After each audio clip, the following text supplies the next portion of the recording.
Hello everyone, আমার YouTube চ্যানেলে তোমাদের সবাইকে স্বাগত জানাই। আশা করি তোমরা সবাই সুস্থ আছো, ভালো আছো। কালকে বেগুন নিয়ে অনেক কথা বলেছিলাম, তো সেই জন্য ভাবলাম আজকে একটা বেগুনের রেসিপি তোমাদের সাথে শেয়ার করি।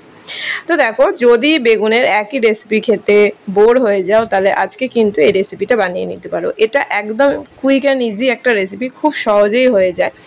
লাঞ্চ বা ডিনারে আমরা যে কোনো কিছু বানিয়ে নিতেই পারি। এটা যদি তোমরা ব্রেকফাস্টেও লুচি পরোটা রুটির সাথে ট্রাই করো, সেটাও ভালো লাগবে। আবার দুপুরে গরম ভাতের সাথেও ট্রাই করতে পারো, কিন্তু এটা রুটি লুচি পরোটার সাথেই বেশি ভালো লাগে।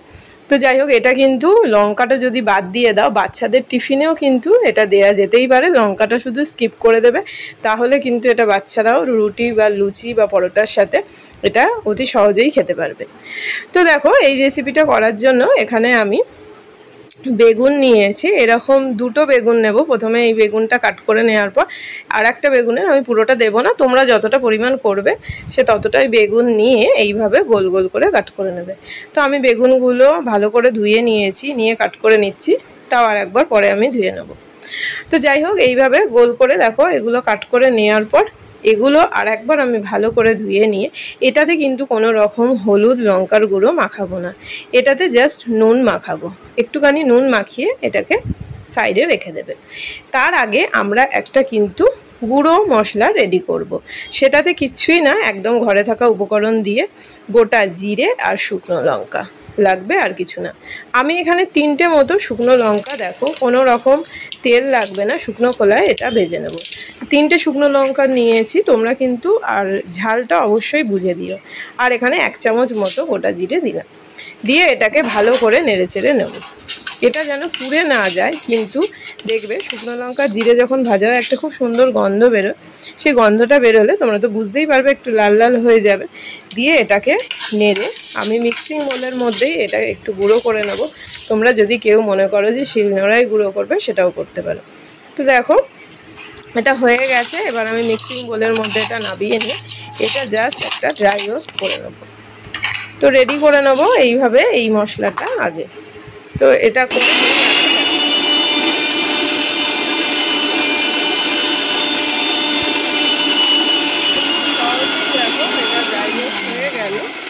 রেডি হয়ে গেছে এই মশলাটা। এবার এটা একটা বোলের মধ্যে রেখে এটা সাইড করে রাখবো। মশলাটা হয়ে গেছে, চলো একটা বাটির মধ্যে ঢেলে নিচ্ছি। এবার দেখো, এবার যে বেগুনগুলো কাট করে রেখেছিলাম সেই বেগুনগুলো ভেজে নেবো। আমরা হলুদ আর লঙ্কার গুঁড়ো কিছুই মাখাইনি, জাস্ট নুন মাখিয়েছি। তো এইভাবে আমরা বেগুনগুলোকে ভেজে নেবো, সমস্ত বেগুনগুলো যেগুলো আছে। বেগুনগুলো ওদিকে ভাজা হচ্ছে, আর এদিকে আমরা একটা পেস্ট রেডি করব। ওই যে মিক্সিং জারটাতে পুরো মশলাটা করেছিলাম ওর মধ্যেই দিয়ে দিচ্ছি। দেখো, ধনেপাতাগুলো কাট করার কোনো দরকার নেই, শুধু এইভাবে দিয়ে দিলেই হবে। তো দেখতেই পাচ্ছ ধনেপাতা দিলাম কিছুটা, আর দিচ্ছি কাঁচা লঙ্কা, আর দিচ্ছি 1 মুঠো মতো কিশমিশ। তো অবশ্যই এখানে একটুখানি জল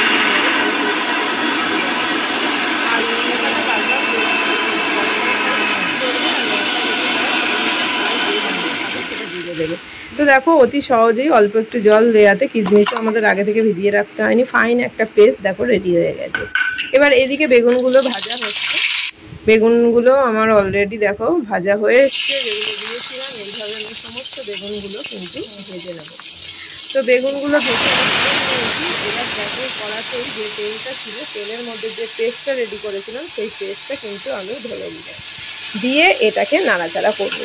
তো খুব সহজ একটা রেসিপি, হাতে সময় না থাকলে এটা কিন্তু বানিয়ে নিতে পারো, খুব চটজলদি এটা হয়ে যায়, কিন্তু খেতেও কিন্তু অসাধারণ লাগে, একবার ট্রাই করে দেখো। তো দেখো, এটা দিয়ে দিয়েছি। তো এটা একটু ভাজা ভাজা হবে, এর মধ্যে দিয়ে দিচ্ছি কিছুটা পরিমাণ নুন, আর অল্প, জাস্ট একদমই অল্প পরিমাণ দেবো একটুখানি চিনি। চিনিটা তোমরা কিন্তু বুঝে দিও, আমি অল্প দিয়েছি। কেউ যদি মনে করো যে বাচ্চারা খাবে বা একটু মিষ্টি তোমরা পছন্দ করো, আর একটু চিনি এখানে অ্যাড করতে পারো, বা কেউ একটু স্কিপও করতে পারো। কিশমিশ দেওয়াতে একটুখানি মিষ্টি মিষ্টি হবে। দেখো, তো হয়ে এসছে, এটা নেড়ে চেড়ে দিচ্ছি। আর যেটাতে আমি পেস্টটা রেডি করেছিলাম সেইটা ধুয়ে জাস্ট একটুখানি এখানে জল দিয়েছি। আদারওয়াইজ আমি কিন্তু এখানে আর কোনো জল ইউজ করিনি, কেননা এটা যখনই নাড়তে থাকবে এটা তেল ছেড়ে দেবে, তখনই কিন্তু বুঝতে পারবে যে এটা হয়ে গেছে। যেটা বললাম তোমাদের, যে ওইটা জারটা মানে মিক্সিং বোলটা ধুয়ে জাস্ট একটু জল দিয়ে নিয়েছি। তো এটা আগে দেখো পুরো একদম গ্যাসটা বাড়িয়ে দিয়ে এটা আমি ফুটিয়ে নিচ্ছি। তো এটা বুঝতেই পারবে তেল ছেড়ে দেবে আর এটা আরেকটু শুকিয়ে যাবে।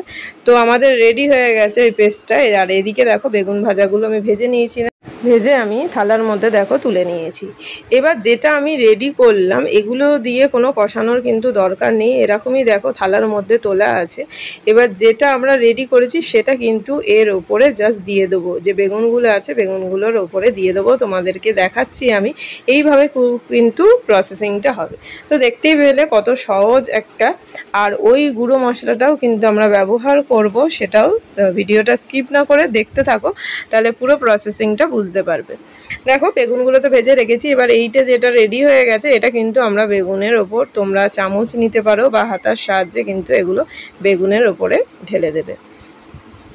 দেখো এইভাবে ঢেলে দেবে। ঢেলে দেওয়ার পর আমরা যে ভাজা মশলাটা রেডি করে রেখেছিলাম সেই ভাজা মশলাটা কিন্তু আমরা ওপর দিয়ে দেবো।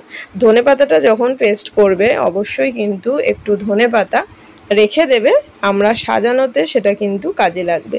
তো খুব সুন্দর সহজ একটা রেসিপি, দেখো দেখতেও যেরকম সুন্দর খেতেও কিন্তু সেরকমই অসাধারণ। তো রিকোয়েস্ট থাকলো অবশ্যই একবার ট্রাই করার, আর কমেন্ট বক্সে আমাকে অবশ্যই জানাবে যে রেসিপিটা তোমাদের কীরকম লাগলো। এরকমই আরও রেসিপি পেতে চ্যানেলটাকে সাবস্ক্রাইব করে পাশে থাকা বেল আইকনটা প্রেস করে দিও, তাহলে কোনো ভিডিওর নোটিফিকেশান তোমাদের মিস হবে না, সব নোটিফিকেশানই তোমাদের কাছে পৌঁছে যাবে।